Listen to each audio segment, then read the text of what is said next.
Buenas tardes, amigos míos. Buenas tardes. Aquí estoy como últimamente más seguido que nunca.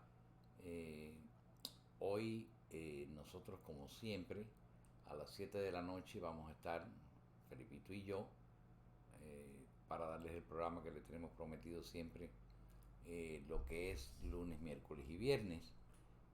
Pero eh, algo ocurrió que me di cuenta que era necesario que yo hiciera una aclaración. Esto no va a aclarar a todo el mundo, porque va a haber gente que no va a entender estas cosas. Cuando usted se encierra en una idea y la mantiene fija, pues es muy difícil. Eh, una comparación que no cabe, pero es como cuando usted a una persona que ama mucho a su esposa, usted le dice, vamos a ponerlo al revés, una esposa que ama mucho a su esposo y alguien le dice te está traicionando y esa persona a veces se resiste a creerlo y no lo entiende porque dice, bueno, la cara que me ha dado a mí y las pruebas que yo tengo y las evidencias que me da en su forma de vida, no cabe esa situación. Pero a veces después lo descubren de todas maneras. Entonces aquí todo se va a descubrir. Hay cosas que yo voy a decir ahora que muchísima gente la va a entender y muchísima gente va a estar de acuerdo conmigo y otros no, y otros no. Pero es necesario que se diga, es necesario que se diga y especialmente en mi caso, cuando yo nunca me he callado nada. Eh, Digo con respecto al problema de las cosas que ocurren con respecto a la política. No me callo ninguna, no me las callé cuando no podía decirlo o cuando no me dejaban decirlo. Siempre pude, porque la persona libre siempre puede hablar. Que te traten de callar, que te traten de suprimir, que te amenacen, pero siempre puedes hablar. No me voy a extender mucho en explicaciones, solo quiero decirles algo porque entendí con algunos videos que empecé a ver hoy, temprano en la mañana, que en Europa quizás no se entienda tanto la situación que estamos viviendo nosotros en los Estados Unidos actualmente. ¿Y qué pasa con las personas que no ven noticieros, por ejemplo, de Estados Unidos, porque viven, ya les dije, en otro país y lo que les llega es una noticia suelta y otra? Pero los que estamos aquí sí estamos constantemente bombardeados con TikTok, con YouTube y con cosas que están muy relacionadas con el día a día. Entonces hay que aclarar esto para esa gente que no tiene la información como la tenemos nosotros. Además, nosotros estamos viviendo aquí en los Estados Unidos y tenemos una realidad más palpable. Entonces de eso les quiero hablar hoy porque desde Europa se critica a algunos youtubers que hablan desde los Estados Unidos y piensan que pueden estar equivocados o no los entienden porque todo ha sido de una forma y ahora YouTube lo está planteando que es de otra. Yo les voy a decir realmente lo que hay. Eh, yo, Europa, a nosotros, siempre nos vio como un aliado estable. Hoy esa narrativa ha cambiado. Países como México, Canadá, Brasil y otros que siempre fueron nuestros amigos, Francia, etcétera, ahora actúan como rivales silenciosos.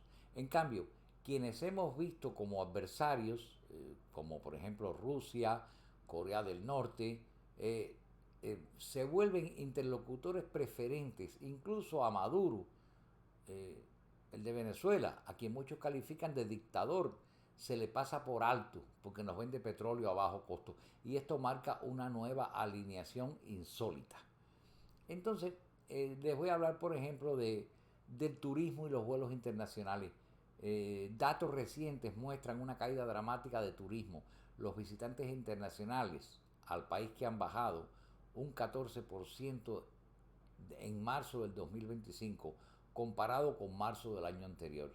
Y esto es un reporte de US Travel Association, así que no es nada que yo estoy inventando. Se meten en la red y enseguida lo consiguen. Las aerolíneas han cancelado más de 800 vuelos y eliminado 96 rutas entre mayo y diciembre del 25. Y eso también lo pueden ver en Volfly, por ejemplo, está ese dato. La conexión aérea con Europa también sufre. Los visitantes europeos han caído en un 17% en marzo del 2025. El tráfico entre Estados Unidos y Canadá ha colapsado. Las reservas han caído más del 70%. En líneas generales, se proyecta una caída del 8.2% en llegadas internacionales en el 2025, especialmente desde Canadá, donde el transporte terrestre bajó un 28% porque hacemos frontera y el aéreo un 13%. Estas noticias nosotros las recordábamos solamente en el caso de Cuba, cuando el turismo empezó a caer y empezamos a ver cifras como esta. Entonces en la economía de eso hay mucho que hablar, pero ya les digo, voy a empezar por arribita y les voy a decir lo que se me ocurre nada más, que es lo más presente que tengo y que es lo más importante. En la agricultura, y voy a poner la agricultura con las deportaciones porque están muy relacionadas. Los hombres que trabajan en la agricultura y las mujeres que trabajan en la agricultura, casi todos son personas indocumentadas que, que hacen ese tipo de trabajo, porque aquí nadie hace ese tipo de trabajo. Ni los guajiros cubanos, cuando vienen aquí lo que quieren es comprarse una finca, pero no quieren trabajar para nadie, especialmente en el campo. Entonces, las naciones agrícolas sufren ahora y el sector depende en gran medida de trabajadores inmigrantes indocumentados, que ya muchos están deportados.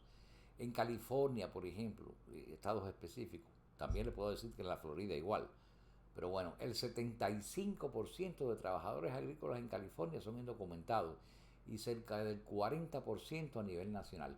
Entonces, estas deportaciones y redadas han generado un ausentismo masivo y pérdidas de cosechas y precios constantemente en aumento, que los vivimos nosotros cada vez que vas al market. Aquí hay youtubers que se encargan de ir por los markets y nada más tomar la foto de los precios y escandalizar a la gente. Porque, por ejemplo, nosotros, les voy a poner un ejemplo sencillo que mi esposa protesta mucho. El café nosotros lo comprábamos a 2 o 3 dólares el paquete y ahora un paquete vale entre 8 y 15 dólares, donde quiera que vaya. O sea, ese es el escándalo que ha habido. Y esto, por ejemplo, se le puede culpar directamente al problema que ha habido con Brasil, que se le subieron las tarifas y la gente piensa que cuando se aplica una tarifa a un país, ese país es el que paga la tarifa. Y no es así. Si usted, por ejemplo, está mandándonos desde España turrón español, que lo vemos aquí, por ejemplo. El turrón llega de España y, por ejemplo, a España le cuesta fabricar el turrón $1. Pongamos un ejemplo, dar un número redondo. España le cuesta $1 el turrón y entonces quizá tenga una tarifa de un 10% y entonces ya le sale ese turrón en 1.10. Cuando llega aquí, ellos calculan su margen de ganancia y entonces el porcentaje que haya en tarifas y en costos se le pone al precio encima. Si yo me gasto $1 en fabricar el turrón y $10 en importarlo, pues me está costando unos 10. Bueno, pues yo lo voy a vender en $3, por ejemplo. Y entonces se lo vendo en $3 al supermarket que lo vende. Y el supermarket entonces le pone su precio markdown porque ya el supermarket lo pagó a 3. Entonces el supermarket lo tiene que pagar a un precio para ganancia. ¿Qué pasa? Que el que importó realmente no hizo pago, porque sí pagó ese 10%, pero solo cobró al dueño del supermarket. Y el dueño del supermarket se lo cobra al consumidor. Entonces no sueñen nunca que ninguna tarifa la paga ningún país. La tarifa la paga usted de su bolsillo con los precios más altos en los estantes. En las redadas, por ejemplo, eh, eh, eh, pues las redadas se han intensificado. Por ejemplo, en California, no le voy a hablar de Florida porque ese punto se lo voy a tocar por separado. Es donde vivo y puedo decirles ahora. Pero lo que es Oxnard, por ejemplo, se estima en una reducción de un 20 a un 40%. Y Oxnard es una zona completamente agrícola al norte de Los Ángeles o cerca de San Francisco. Eh, hay una reducción del 20 al 40% en la fuerza laboral agrícola, que está provocando pérdidas de entre 3 a 7 mil millones de dólares y un alza del 5 al 12% en los precios de los productos frescos. Esa pérdida de entre 3 y 7 mil millones de dólares son los cosecharos, los dueños de la tierra, los que siembran, los que cultivan por extensiones gigantes. Y entonces el alza pues, de ese 5 al 12% la estamos pagando nosotros en los precios de los productos de los produce, lo que son productos de la tierra.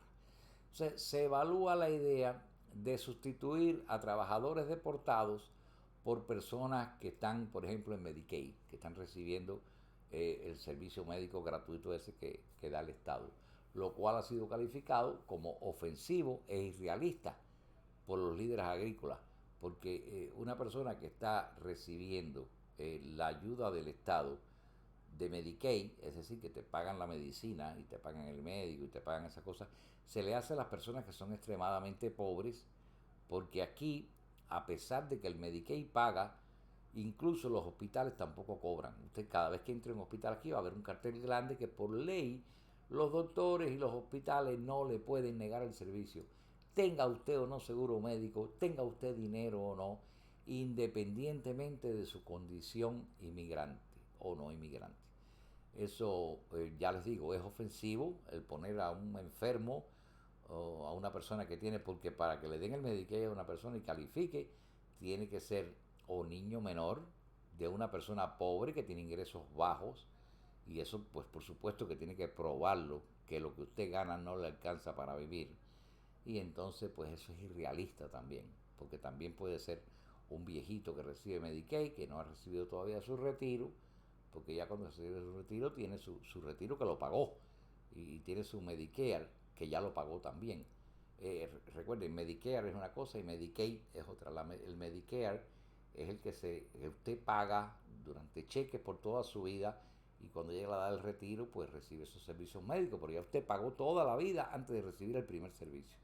Y entonces las personas que están recién llegados o viejos que no han llegado a la edad de retirarse, o niños pequeños que no tienen familia, etcétera, son los que reciben el Medicaid. Entonces, hay cierres de industrias y recortes económicos también. Por ejemplo, aquí el pollo que nos comemos en Estados Unidos, todo el mundo sabe que hay una compañía que se llama Tyson, que es la que más produce pollos aquí en los Estados Unidos. Y Tyson ha cerrado 3 plantas recientemente, dejando a más de 1.000 personas sin empleo. Y eso es parte de una ola más amplia que afecta a miles de trabajadores en el país. Entonces, las estrategias de control migratorio y los aranceles han impactado la agricultura y productos como lácteos, por ejemplo, la leche, con pérdidas presupuestarias millonarias. Déjeme decir desde la leche que, por ejemplo, Canadá cortó su llave y no pasa a leche a los Estados Unidos. Lo que son Quebec, que es una provincia, y Ontario, que son provincias grandes, y los estados norteamericanos del norte, como Wisconsin, son los productores grandes de leche. Entonces, Canadá cerró su llave a causa de las tarifas. Ahora los Estados Unidos porque cerraron la entrada del queso no solo por barco, sino por avión y por tierra. Entonces las ratras están esperando ahí en la frontera y están regresándolas, y los norteamericanos que fabrican tanto queso americano que se vende en Canadá, pues están metiéndolo en los supermercados, y ahora entonces el queso está descontado porque ya está a punto de vencerse, y hay una cantidad de queso enorme que vamos a tener ahora que comer nosotros porque no se pueden vender en Canadá. Igual pasa con el alcohol. El alcohol, ellos, pues, todo lo que era el whisky, el Canadá fabrica un whisky que se le llama aquí whisky canadiense, y en las botellas está marcado como whisky canadiense. Se diferencia del whisky norteamericano. El whisky norteamericano, en Canadá, las tiendas que venden alcohol no son privadas, son del Estado. El Estado es el que controla, tiene el monopolio de la venta del alcohol. Entonces el Estado decidió sacar de todos sus estantes todas las bebidas norteamericanas, se sacaron todos los whisky, todos los tipos de bebida alcohólica norteamericana. Imagínense, yo me calculo que el bourbon que se fabrica en Kentucky y que se fabrica en Cincinnati, yo pienso que esas fábricas están posiblemente cerrando o cerradas o con su producción al mínimo, porque ya no pueden mandar esos productos a Canadá cuando Canadá consumía lo que eran los productos americanos en grandes cantidades. Entonces ahora pues se saben los franceses que van a poder importar más coñac, y España también, que fabrica coñac. Entonces hay otros impactos económicos. El estudio del Peterson Institute proyecta que las deportaciones masivas y los aranceles drásticos podrían aumentar la inflación entre el 4.1 y el 7.4%. Hay provoca que se va a reducir el Producto Interno Bruto real entre el 2,8 y el 9,7% para el 2028, y afectar negativamente sectores claves. El cierre de fronteras y la tensión con aliados comerciales también ha erosionado la posición de Estados Unidos en cadenas globales, y las exportaciones agrícolas están en riesgo. Ahora les voy a hablar de Miami. Por ejemplo, bueno, eso se lo voy a decir después. Primero les voy a explicar que tengo algunos contextos que he observado. Se observa, por ejemplo, en la calle, y eso todo el que ve esta directa, que está aquí en Miami, sabe que lo que estoy diciendo es verdad. Aquí en Miami es muy difícil, o era muy difícil, encontrar vivienda. Miami está lleno. A Miami viene gente de todas partes.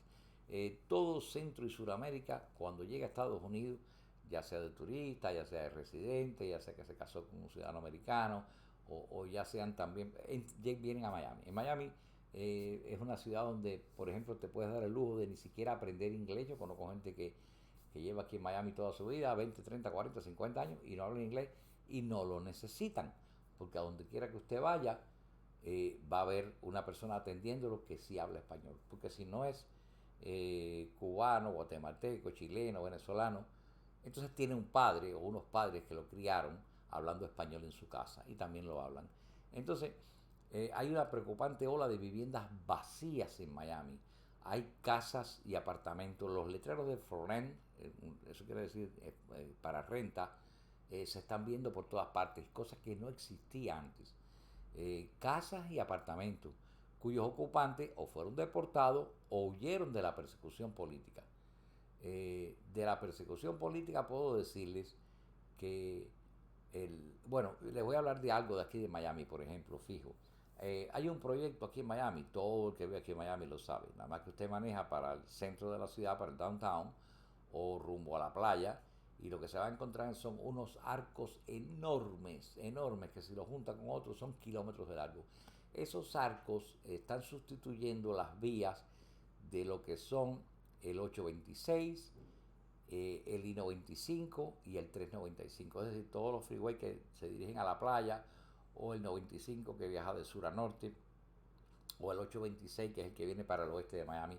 Son unos arcos gigantes que van a ser como una especie de sombrilla en esos cruces de freeway enormes, y se están haciendo unos puentes bellísimos. Ya les dije, eso es un proyecto que va a tener como 5 años de duración, el trabajo que se está haciendo, y se están fabricando los arcos ahora, y esos arcos tienen un proyecto que debajo de esos arcos se van a hacer parques, va a haber muchos negocios, es un atractivo turístico para la ciudad también, pero será beneficio para todos los que viven en la ciudad de Miami. Bueno, el Departamento de Transportación fue el que puso el dinero para las carreteras, porque ya esa freeway, aquí se le dice freeway, porque, bueno, ya no son freeway, ahora no son freeway, ahora son highway, porque el freeway, ese nombre viene de California, que es freeway, es decir, que usted no paga las carreteras federales, pero aquí en Miami sí se paga. El 95 ha hecho vías donde usted a lo mejor por manejar 8 o 10 millas, cuando hay mucho tráfico, le puede costar hasta $10 ese pedacito.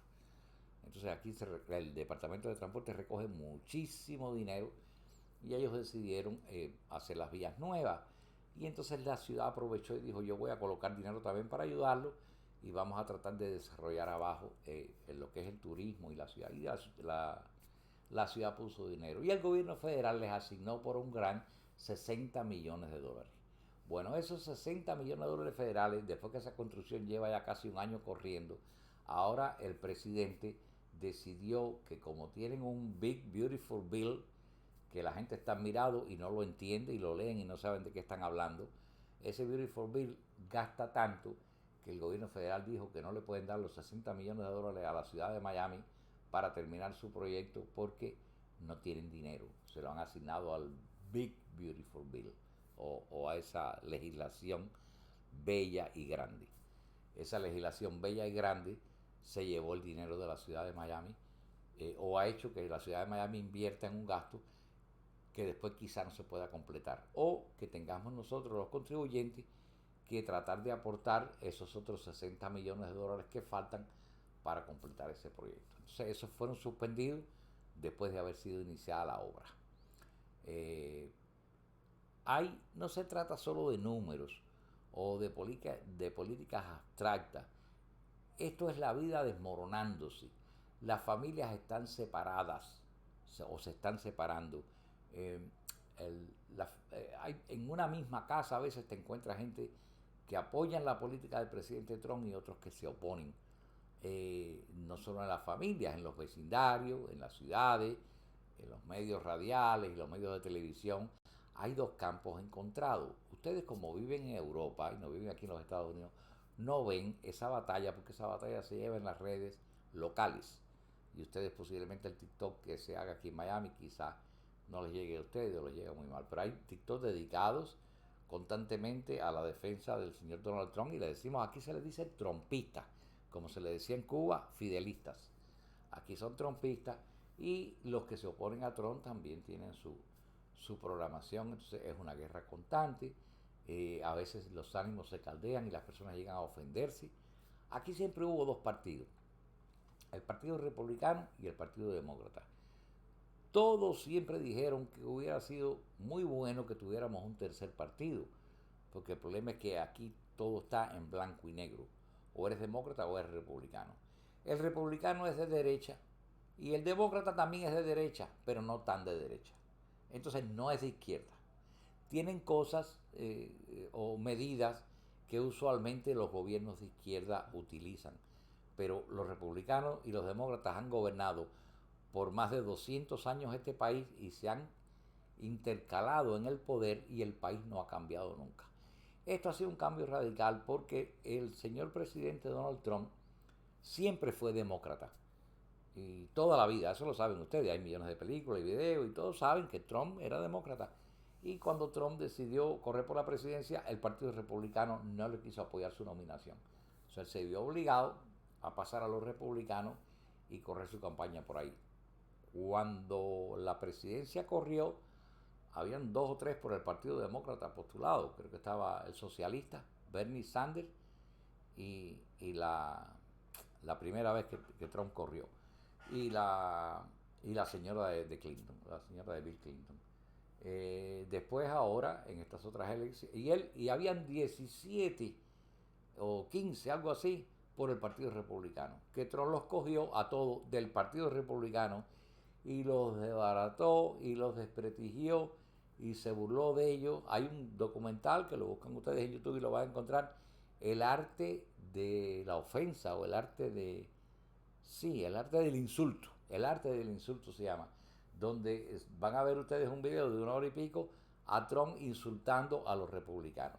Entonces Trump puede insultar a los republicanos, pero cualquier persona que trate de insultar a un republicano de aquí, pues ya se le tacha de socialista. Esas son las estupideces de las que uno se ríe, porque no tiene sentido. Pero bueno, el señor Trump entonces corrió como republicano.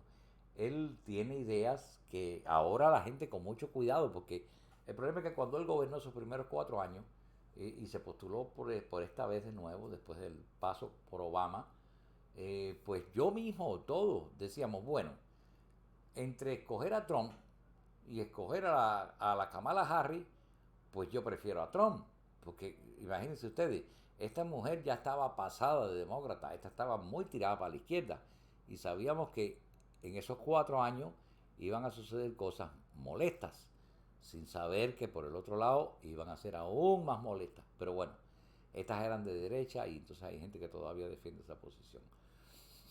Lo que pasa con esto es que mucha gente votó, por ejemplo, los hispanos votaron, los hispanos votaron en un 54% creo a favor de Donald Trump. Bueno, en este momento está en 35 y está bajando. Ya no hay tantos hispanos apoyando a Trump porque ya les han pisado el callo. Les han pisado el callo en los negocios, les han pisado el callo en las familias, les han pisado el callo. A ver, eh, primero tengo que aclarar una palabra. A mucha gente les llama a las personas que entran sin una reglamentación correcta por inmigración, se les llama ilegales. Pero yo les aclaro que no existen personas ilegales. Eh, para que una persona sea ilegal, tiene que haber una ley primero que explique qué cosa es una persona. Y entonces que esa persona se cree, digo de crear, se cree la persona de una manera que no haya nacido en un parto, o que no haya venido de una mujer, o que no haya sido creado de un matrimonio, no sé. En fin, no existe una persona ilegal. Hay personas documentadas y hay personas indocumentadas, pero no hay personas ilegales. No hay personas ilegales, como no hay perros ilegales, no hay caballos ilegales, no hay gatos ilegales. Los seres son seres y no, tú no los puedes ilegalizar, a menos que tú hagas una ley y digas, en esta zona vamos a legalizar a las personas que son rubias, blancas, de ojos azules. Y los demás no son personas. Entonces los legales tienen que ser rubios de ojos azules para que sean legales. Y los demás serán ilegales. Sería una ley así más o menos muy fascista. No creo, bueno, no voy a poner en duda eso tampoco. Todo puede ocurrir. Pero bueno, no hay personas ilegales. En el caso por ejemplo, la construcción que ha hecho esta administración de unas pistas de aeropuerto que habían aquí en la 41, la carretera que va para el oeste de la Florida, que va para Fort Myers y todas esas ciudades que están en la costa oeste. Pues en esa carretera, en la 41, esa carretera atraviesa todos los Everglades, de una punta a la otra. Y ahí las únicas personas que pueden vivir ahí son los indios de la tribu Miccosukee, que tienen una reserva que el gobierno federal les dio para que vivan allá adentro. Entonces es los únicos que hay ahí. Y los Miccosukee están, pero muy cerquita, de ahí de donde se construyó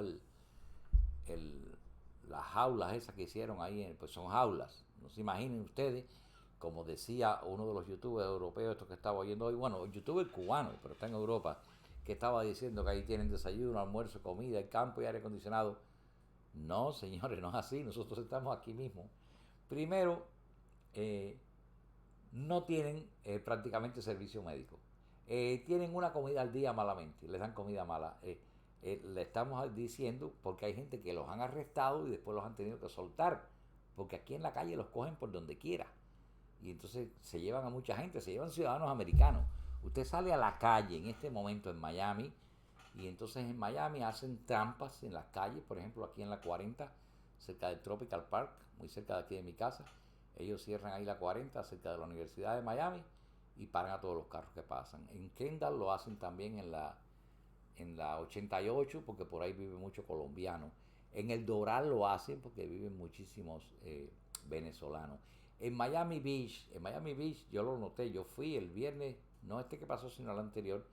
Cierran todas las calles laterales de Miami Beach y hacen como un embudo, y todos los carros tienen que salir por la Ocean de Washington, pero tienen que entrar a la calle Quinta. Y entonces la Quinta es la que tiene el puente de salida. Hay puentes de salida en Miami Beach por la Quinta y por la 41. Esos puentes están cerrados y ahí están parando a todos los carros y pidiéndole papeles cuando la cuarta enmienda de la Constitución lo prohíbe. Aquí no te pueden pedir documentos sin que tú hayas cometido un delito. Lo están haciendo y se escapan con esa. No pasa nada, la gente protesta, las cosas llegan a los jueces y los jueces no quieren decidir porque es la Corte Suprema, y la Corte Suprema se mete años para oír un caso. Entonces ellos toman sus medidas, las aplican y no hay quien proteste. Los agentes de ICE tienen un reclutamiento ahora y le están ofreciendo de bono para firmar $30,000. Si usted quiere ganar $30,000 de bono antes de empezar a trabajar, ICE, para que trabaje para ellos y recoge ilegales, le paga $30,000. Es un trabajo duro, me imagino yo, claro, deportar gente y separar familias es un trabajo horrible. Le dan $30,000, eso quiere decir que no hay mucha gente aplicando para los puestos, porque si los puestos estuvieran abundantes, no tienen que darle 30,000 personas para que firmen a trabajar con ellos. Entonces, esas personas, las que hay ahora, la mayoría son cazarrecompensas. Los cazarrecompensas son eh, personas que trabajan para los fiancistas. Usted va a la corte, le ponen una fianza, le ponen $10,000 de fianza, el fiancista le dice dame el 10%, usted le da $1,000 al fiancista, su familiar, y ellos ponen el bond de $10,000 en la corte. Si usted se escapa o no se presenta, la corte le cobra los $10,000 a ese fiancista. ¿Qué hace el fiancista? Que él tiene personas que tienen una licencia especial de fiancista y salen a usted a buscarlo y lo capturan y lo recogen, y entonces se lo entregan a la cárcel y ellos no pierden los $10,000. Esos fiancistas son los que mayormente están trabajando con los ilegales, y algunos han declarado por la internet que les pagan entre $1,000 y $1,200 por cabeza. ¿Qué hacen esas personas? Pues mientras más arresten, más cobran. Y entonces lo mismo cogen a personas que tienen documentos o a personas que no tienen documentos. Si usted es un ciudadano americano y usted sale para la calle y usted no tiene documentos y usted tiene una pintica de hispano, como muchísimos cubanos que están en Europa ahora, que yo los veo que parecen alfeñiques de 4 pies, 5 pies de altura. Aquí usted tiene que parecer americano, que tener 6 pies o más, ser rubio, tener ojos azules y ya con esa usted le pasa por al lado de los ICE y ni lo miran. Pero si usted tiene una pinta y tiene el pelito trigueño o es calvito y es flaquito y chiquitico, ya ellos saben que usted no es de la raza apropiada. Y esos mismos que lo cogen también son hispanos, para que lo sepan. Es decir, que reconocen a los hispanos más fácil. Entonces a usted lo arrestan y si usted es ciudadano americano, ellos pues necesitan 3 días para procesarlo a usted y saber si usted es ciudadano o no. Por lo tanto, ya hay muchísima gente andando con sus documentos. Ya usted va a sacar un pasaporte y aquí hay un pasaporte que hacen que es como un carnet. Está el del libro, pero hay uno con un carnet. Entonces esa gente está sacando el carnet para poder andar con él encima y evitarse que los arresten. Entonces las personas, ciudadanos americanos, andan atemorizados por las calles o ven que están haciendo una redada por algún lado y se puede ver a distancia, porque esto es una ciudad completamente plana y si es de noche tú ves las luces de las cientos de patrullas acumuladas ahí y la gente se les escapa.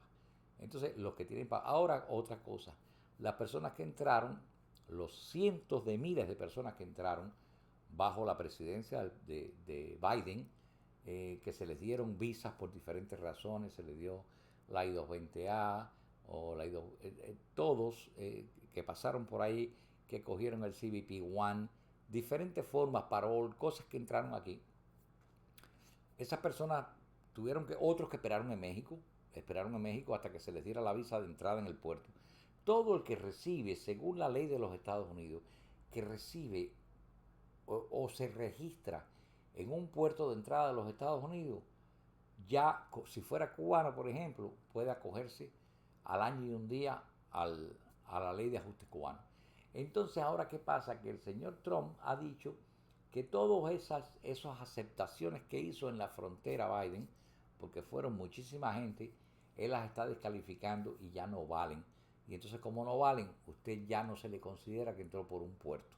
Es decir, que lo que una presidencia hizo, otro presidente de manera retroactiva está aplicando una ley y la está anulando.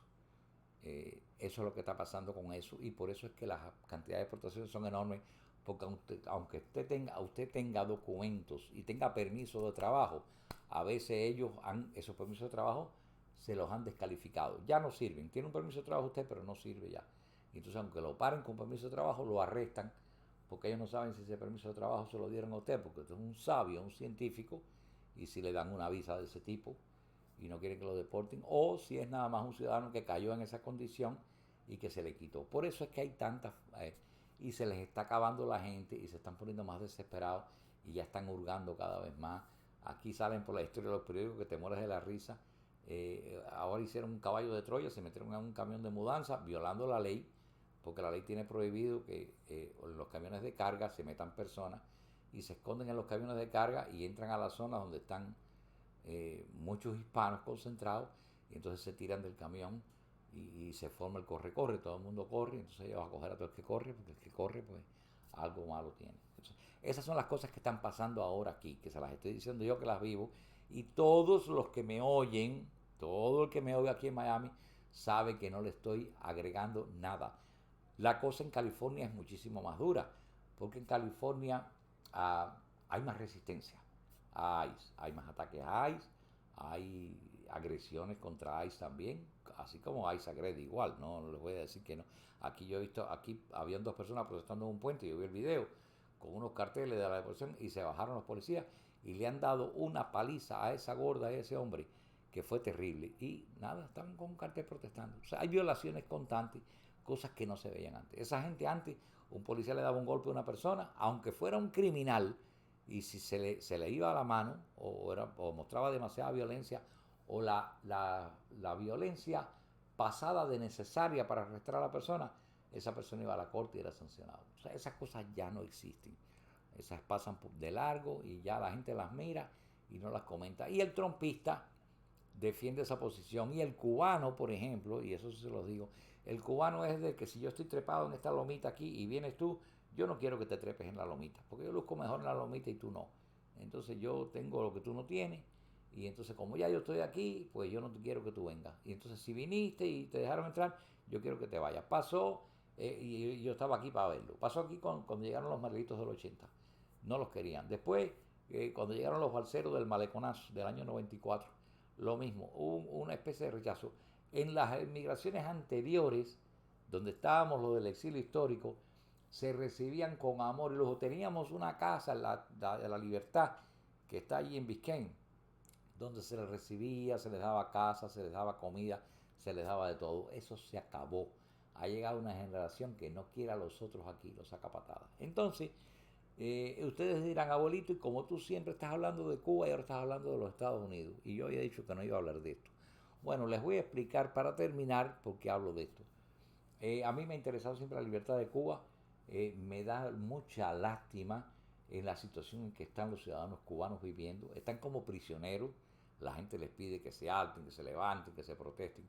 Señores, a los presos nadie les dice que se escapen de la cárcel, porque no se pueden escapar, porque todo está programado para que no se escapen. Y entonces en las aulas gigantes que hay en Cuba es lo mismo. Están programados para que no tengan ellos medios para nada. Que protestan 3 por aquí les dan 40 palos, al que protesta un poquito más se lo meten preso y al que molesta mucho lo matan. Entonces no pasa nada. Yo no le voy a exigir nunca a la gente que haga nada en Cuba como otros que les exigen. Cuba necesita que se libere y que se libere y el que le toque, que lo sienta y que le duela mucho porque se dedique a eso, como he hecho yo. Pero en este momento yo no tengo ningún familiar en Cuba, ninguno. Mis familiares se fueron hace muchísimo tiempo de Cuba. Me queda alguna prima así regadita que tengo comunicación. Eso es todo. Pero mis hijos nacieron aquí y mis nietos nacieron aquí y mi esposa es ciudadana americana también. Entonces yo veo que están en peligro. Yo veo que están pasando una situación difícil. Entonces yo ahora me tengo que ocupar un poquitico más de la situación de los Estados Unidos, que nunca me interesó porque esto aquí caminaba como un barco atómico por alta mar, que no necesita ni petróleo. Los buques atómicos no requieren ningún tipo de energía, ellos se manejan solos. Entonces, así caminaba este país, tranquilo. Entonces, habían demócratas, había republicanos, no me interesaron nunca esas rencillas, porque el país no cambiaba. En este momento hay cambios serios. Yo quiero que los observen, yo quiero que los miren, y yo quiero que tomen posiciones y mira lo que van a hacer en el futuro. Entonces, a los que aconsejan a uno, vete de aquí y si no te gusta, vete para Cuba. A mí no me gusta Cuba. Yo me fui de Cuba antes que nacieras tú y antes que nacieran tus padres probablemente. Entonces, no me digas que me vaya a Cuba. No me voy a ir a Cuba. Cuba no me interesa. Y si fuera Cuba, fuera en son de guerra a liberarla. Y estoy esperando que hayan algunas personas más que me acompañen. Porque a mí lo que me queda es poco. Entonces, no le digan más a la gente, si no te gusta, vete para Cuba. Hay algunos estúpidos que sí se paran y dicen que aquí hay que trabajar y qué sé yo. Bueno, eso sí, esos son vagos y les gusta vivir allá, pues que se vayan. Pero no hay que irse de ningún lugar. No teníamos que habernos ido de Cuba, teníamos que haber luchado allí. Entonces no hay que decirle a nadie que se vaya, porque Fidel Castro también nos decía a nosotros que nos fuéramos. Bueno, cuando nos dejó ir, porque al principio no dejaba ir a nadie. Entonces, no vote a una persona que es de su país. El que llegó aquí y se hizo ciudadano americano y puso sus raíces y tuvo familia, no se tiene que ir a ninguna parte. El que se tiene que ir es el gobernante que está gobernando mal. No se tiene que ir el pueblo. El pueblo tiene derecho a escoger su gobernante y si el gobernante le falla, pues aquí hay un periodo de 4 años. Ojalá no se resista porque ya lo está anunciando. Que él, como tomó un periodo y tuvo un periodo de descanso por el medio y tomó otro, pues según la Constitución él puede irse a un tercer periodo, cosa que nunca ha hecho ningún presidente de este país. Vamos a ver si pone presión en ese sentido cuando se esté acercando su fin. Pero él va a gobernar por unos años, eh, hay que aguantarlo, o bueno, no queda otra, tiene la fuerza. Va a meter, tiene un plan que ya lo anunció, que va a meter hoy o mañana, no sé, va a meter 2.000 tropas en Washington, D.C., porque él fue una vez a Dubái y él se encantó de la manera que luce la capital. Y aquello estaba muy fino y muy lindo y muy limpio y muy tranquilo. Y les preguntó cuando fue a la visita, y está en videos, ustedes no tienen homeless. Aquí se le dice homeless a la persona que vive en la calle y no tiene casa.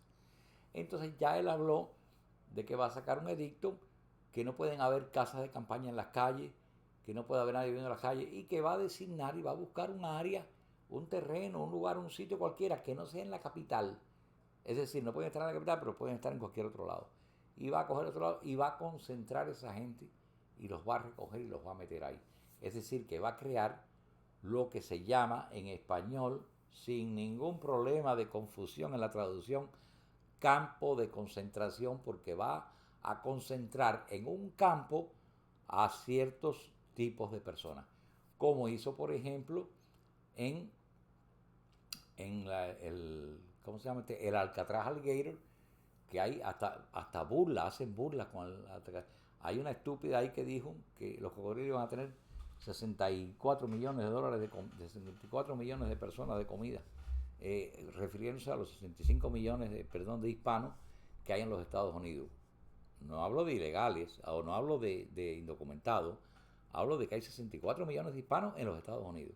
Ella se los quiere echar a todos los cocodrilos, pero bueno, esa es una estúpida, no le da mucho caso. Ahora lo que pasa es que hay otra pila de estúpidos que se le pegan, y entonces ya usted ve en TikTok y en otros lugares un cocodrilo con la inteligencia artificial, con la chaqueta de Ice puesta y buscando gente para comérsela. ¿Sabe? Eso ya se está viendo normal. Entonces, pues bueno, eso se vio también en los campos judíos. Señores, los chinos, cuando tienen un problema en China, que nada más que aparece un virus en un edificio, ellos bloquean las puertas del edificio, ponen guardias afuera y todos se mueren allá adentro contaminados. Y ya, esa es la forma de controlar porque no se gastan dinero. Hay tantos chinos que, bueno, pues ¿cuántos chinos hay aquí? 800, vamos a cerrar el edificio y que se mueran los 800 y ahí se acabó el virus con esos 800 y no se transmite. Es lo más barato.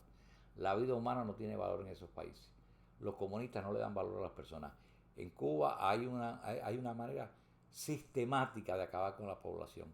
Ellos no quieren gente en Cuba. Mientras menos gente haya, mejor.